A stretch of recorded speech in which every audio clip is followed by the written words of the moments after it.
Hello and welcome to another special Father's Day edition of the Bridge Street League News. I'm Jay, here with my man Dre and Mike D. You guys had a great week of some games and a lot of action, so we're here to talk about it. How you guys been? Doing good, Jay. Just looking forward to the next Friday when we get a chance to see these guys and ladies in action. We'll get to that, at the end of the show. Mike D, you doing all right? Keeping busy? I'm doing great. This Friday was the busiest by far that we've ever been. It was just pumped with energy, and it felt like it's officially summer. Yeah, so it's about time. Yeah, no, it's great. This league is hitting new levels, so it's awesome to see. Great. So with that, we'll get right into it. Here's our top headlines, and then we'll dive into each one individually. We're going to talk about it was Youth Culture Night, which looked like it was a big hit. We'll talk about some tactical brilliance, some near flawless form, maybe some front runners, who's best in the league so far. Still, early on in the season, a lot to be decided. Some undefeated energy, the road to glory, and we'll talk about the theme coming up for next week. So with that, let's just dive right into it. Mike D and Dre, tell everybody a little bit about how the West Michigan Soccer Community Night went. So we kicked things off at 5:30 with about, I think it was 28 kids that came out from ages 8 to 15 years old. And we put them on stage, got a crowd around them, had the DJ. Right? There you go. The DJ playing the music, I emceed, and we taught them about playing pickup and what it looks like and how it feels to be in control and what street soccer is all about. And it's your creativity. You're stepping away from the coaches. You're stepping away from the clubs, and not that that's a bad thing, but this is really where a lot of development happens when you think on your own. And so going over the culture of kind of the rules and how you get to make this up, like as we travel around the country, what it looks like in different cities and how it's always different in different fields. And so they kind of got to that point after really we went through a little bit of preparation and to prepare them and how to play. And we would ask them, like, who's in control? We're in control. And then we divvied them up from 8 to 10, 11 to 13, and 14 and 15-year-olds. And they played, and it was exciting. Like, everyone really got into it. The games were good. There was a couple shootouts, but they were roaring. And then they stuck around for the events afterwards, and they were there until about 9 p.m. Some of these kids should have been in bed, but they were just having too good of a time. But it was great. And then I saw a lot of coaches come out. Our idea was to get clubs to come out and set up tents, but I know it's tryout week, so that didn't happen yet. Maybe next year. But the coaches came out, and I really appreciated that. Made a lot of handshakes with coaches that I didn't even recognize before that were here and appreciated what we're doing. So it was everything. And I think we had between 500 and 700 people there. So it was really, it was a great showing, and it just popped all night. Wow. Amazing. Mike D, you got to remember it's summertime, man. It's about bedtime, 9 o'clock for these kids. Man, get our kids a break. They just finished up, man. Long school year. Yeah, that's true. All right. So what I enjoy, Jay and Mike, about the community night was, number one, is the competitive nature of the kids. Like, yeah, it's supposed to be fun, but myself, I had the 13 to 15-year-old group, and then MC Loach, you had the younger group. So they want to play more, right? So we only can give them a little bit of time, 5 to 8 minutes. But you saw it happening where they were getting into it. They were sharing the rock and just putting on a nice show. A lot of parents had their cell phones out. I'm sure there's a lot of videos floating around right now as well. At the end of the event, we had our Captain America shield, our Rebellion shield that we had done by Custom World, our in-house artist, Nick. Those kids, they loved it. They took pictures with it. I'm sure we'll be popping it up on socials pretty soon. But overall, it did exactly what we wanted it to do. It brought community together. Yeah. That's amazing, guys. Yeah. So, I mean, that's one thing it's nice is we're not done playing into that with the youth. And we focus so much on the adult that now a lot of these kids are seeing what this Bridge Street League looks like and what, this adult kind of culture looks like, or maybe at the top level when the skill is this high. And we will be doing things at the underground that is catered around the youth developing their own culture and their own style. We have the USA Classic coming up in the end of August with the U.S. Women's National Team Players Association, where it's going to be a 11v11 or 7v7, like a traditional youth soccer tournament on grass, but we bring that culture and that street vibe to the tournament. So it's not these generic tournaments where you have the $80 sweatshirt and whatnot. Like it's much more driven to be surrounded by actual culture and the lifestyle of what we have going around in our community. So stay tuned for more that we got going on. We love the energy that the kids bring is just different. It's just different. It's more wholesome. It feels better. Yeah. You know what I mean? It's just, it was really great to see. It's genuine. Yep. It's genuine. That's awesome, man. So keep up the great work, guys. Tremendous. So moving on here, some tactical brilliance. Cali secret sauce. Who wants to tell us about the secret sauce? I got you, Jay. So I had a good conversation with one of our, I would say, headliners, Cesar. He's a baller, man, big time. But this year, they've been kind of letting the guy that we see in the picture right there, Jair. He's been running point. So we call him Harden from back in the day. We talked about that earlier in Bridge Street News, but Jair is now running point, so he has the ball in his hand most of the time, right? So he's making the decisions. Those guys are running, offense, right? And then when they score, instead of letting the other team, push it back out, they're running into the goal, grabbing the ball, and resetting right away. On Friday, they scored 17 goals in one of their games. So it's it's been exciting, but I had that chance to get some insight from Cesar and just a random conversation that me and him was having, and he shared that with me. So I hope he don't mind me sharing it with everybody else. We'll see who watches the podcast, right? Yeah, well, you know what? That's our job now as journalists for the Bridge Street League News. So part of our unofficial title. Maybe they won't talk to us as much, but hey, we got to draw the storylines to grab more people. But yeah, Cali Steel, I mean, you can see the electricity is a little different this year, and it does come from a little bit more cohesion. So whatever talks and planning and tactics that they are putting together in the background is showing up when it becomes game day and on the big stage. So they definitely seem to be at a faster pace. And that tactic, when you have, 26 minutes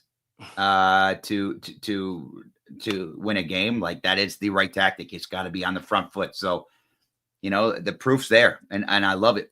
They are becoming legendary, and they know that they still got a lot of work to do because let's face it, they are one of the more consistent teams that are here, and the other two that are, at their echelons, they haven't had all their players there yet. So they're kind of like some of these other teams are like the injured 76ers, or you're not getting a full scope of these teams yet. Or the Gold Cup. Yeah, or the Gold Cup. So Cali Steel is very aware of that. And so you're seeing this maturity with them. So, but yeah, the way that they've picked up the tempo, 17 goals is crazy.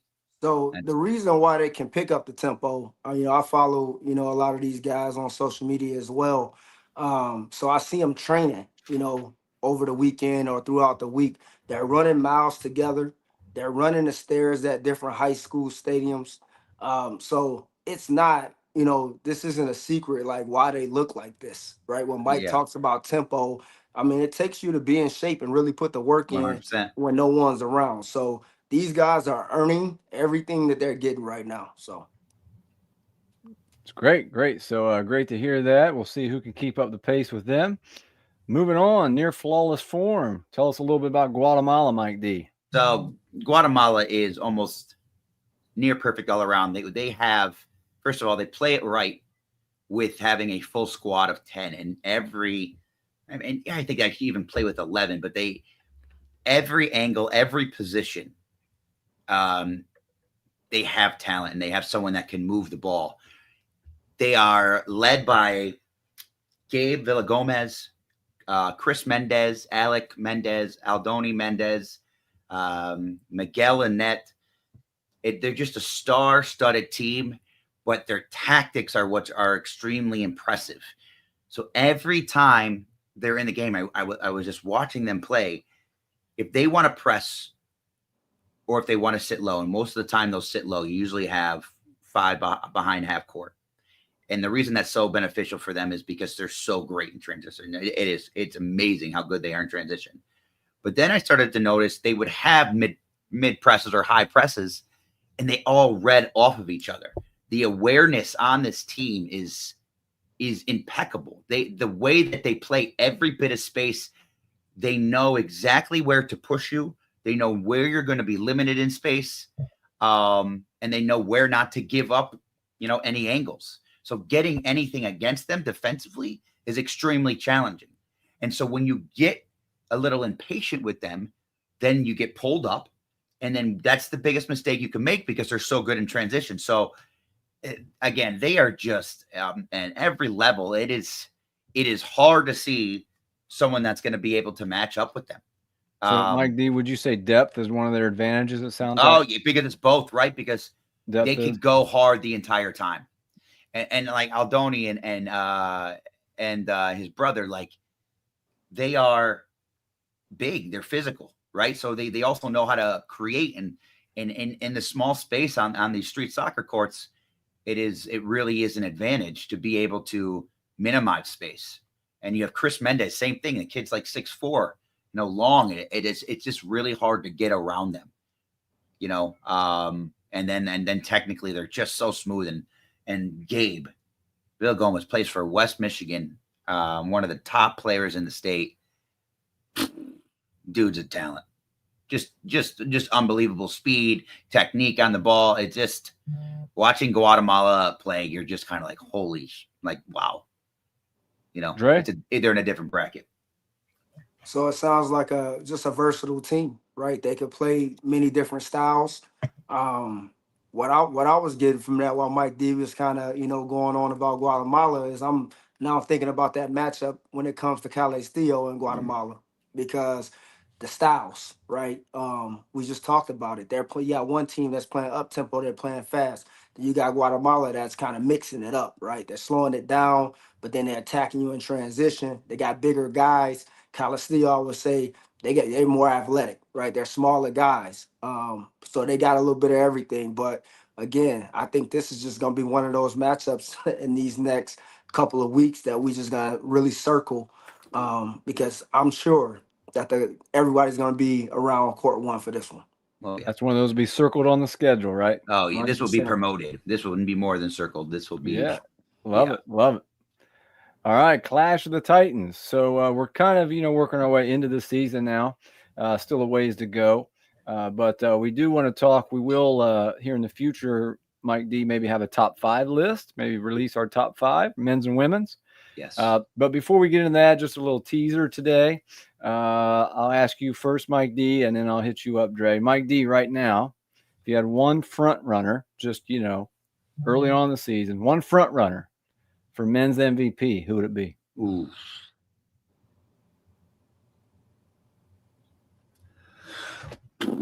All right. So here's the hard thing to say with that. So what we're basing it out of or on, right? It's got to be wins for your team, production for your team. And the way I've always looked at it, if you were to be taken out of that team, yeah, how successful would your team be? Like you're the most valuable player. I agree. So one front runner. It's so that for me, when I look at Guatemala, I would say you take Gabe out. Yeah, they're not as versatile, but they're still got a very good team. And so I can't say that they still wouldn't win. All right. There's your one answer. That's it's not my answer. I'm debating. I'm talking, getting out loud. And then you're hedging. And then Jair, I think, is a little bit more impactful. And going back to Dre's point, to where he's now playing points. So the game is their game is all dependent on his decision making a lot of the times and his ability to create.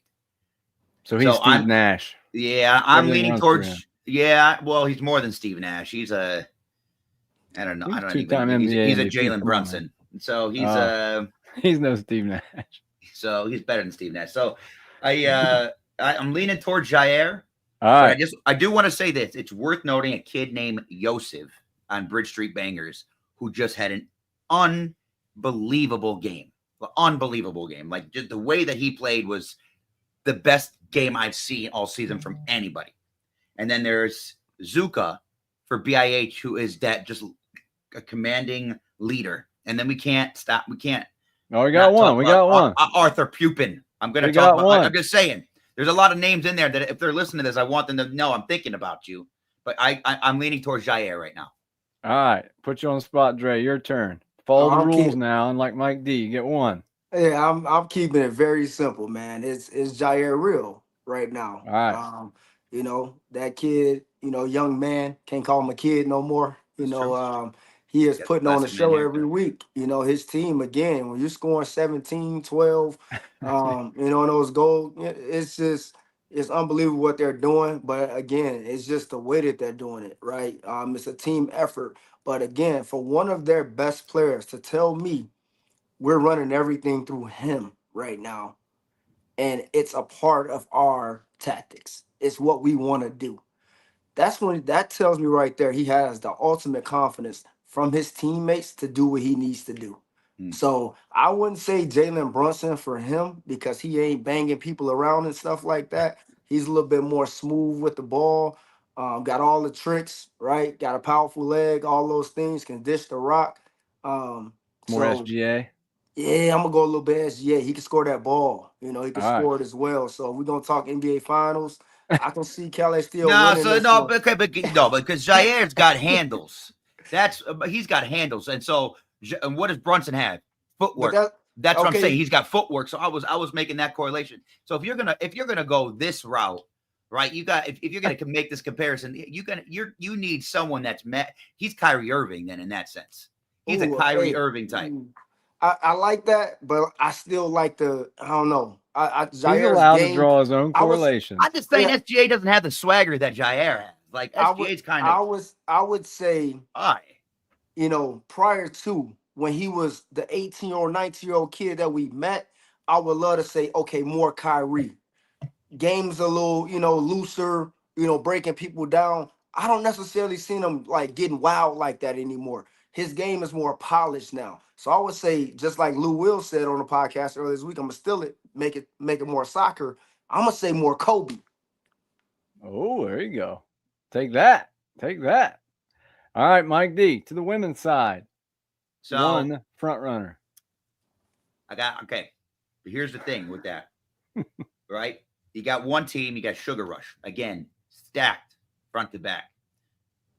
Goalkeeper Braylon McCoy, though, as we know, and what she's doing with her between the pipes instills confidence. It allows you to make more risks.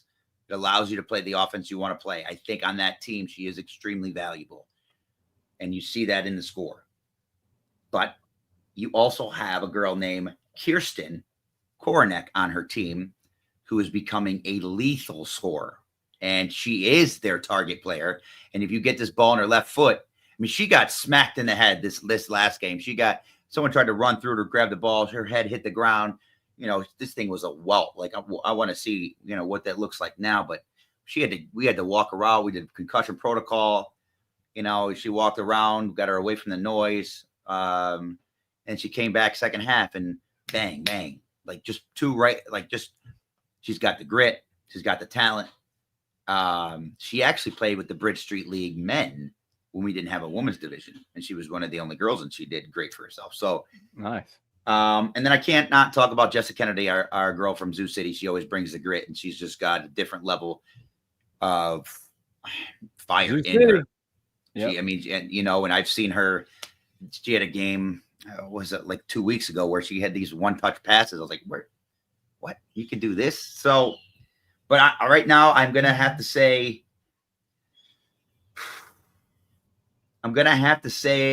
Kirsten right now is my MVP. I just don't see, and that's out of the eye test and pure talent. I know. Damn! And it's no disrespect to anyone else, but I just watching her play, she's commanding. And there's still a lot left to be decided, though, too. So yeah, just the way she's playing is, I don't think there's anyone out there that is as good as her. All right, Dre.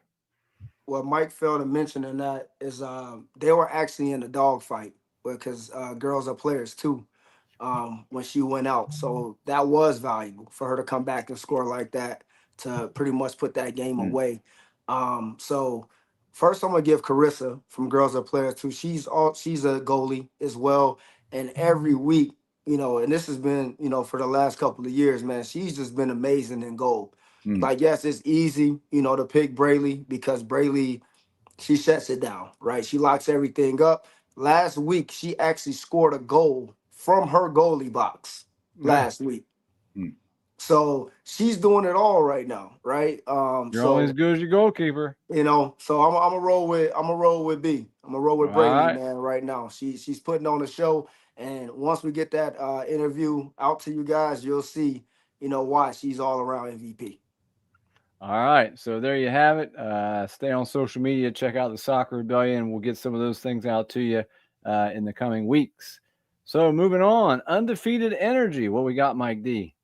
So this going back to Sugar Rush, it stays perfect. They had a battle with Cuz Girls as Players 2, sponsored by Makaya, and they actually were down at halftime. I believe it was 2-1.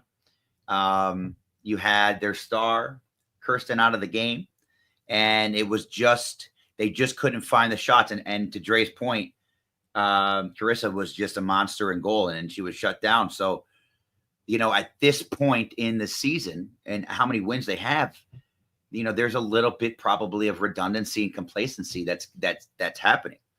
And they are the target. Everyone gets up to play against them. But again, they fought back and they found another way. And to me, that is what makes a championship team, is when you find the way to have wins when you don't necessarily have it that day.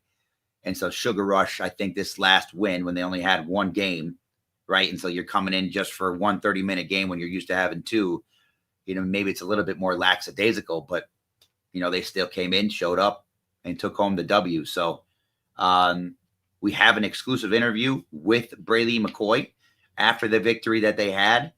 And it's right after the game. And we are going to drop that exclusively on social, on our on YouTube and our Instagram. We'll take snippets for our Instagram for you guys to watch. But it's a great interview. And what I got from that interview, and I'll let you speak on that too a little bit, was, how actually humbled Brayley was about this, and the acknowledgement that other teams are gunning for her, and they respect that.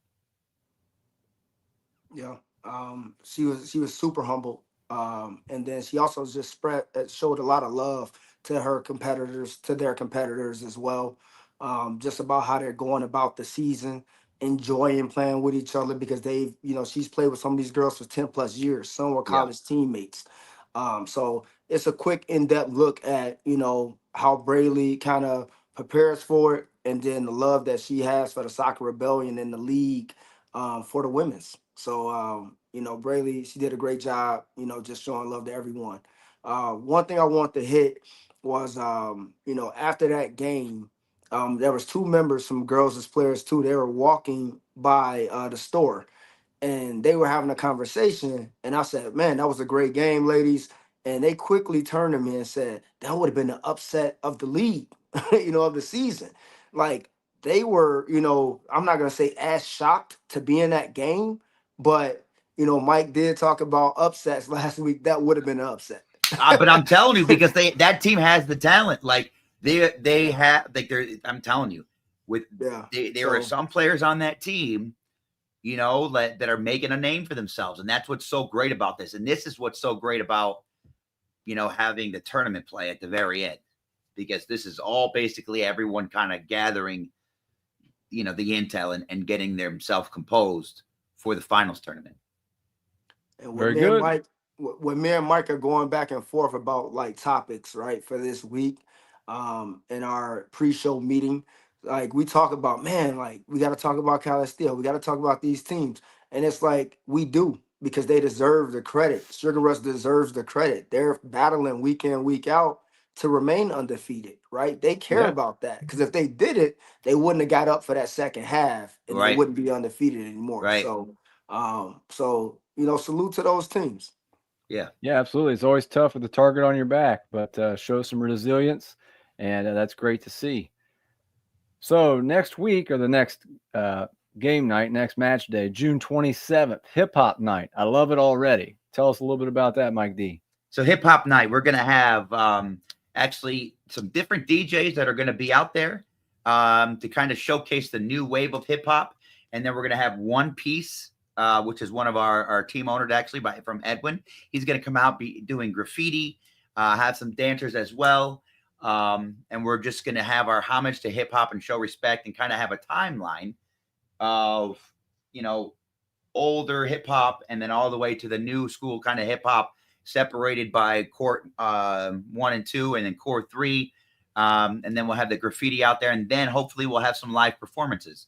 So we're doing all those details now. Grand Rapids has a hip hop scene, and there's a lot of cool cats that, know how to rhyme. And one of our colleagues, Avery Jackson, Ace Jack Stacks, he's going to be putting a lot into this and making sure that we represent the culture correctly. And so that in culture is also invited out. And then my man Dre is going to make sure that he makes a cardboard basketball hoop, or not cardboard, but a carton basketball hoop.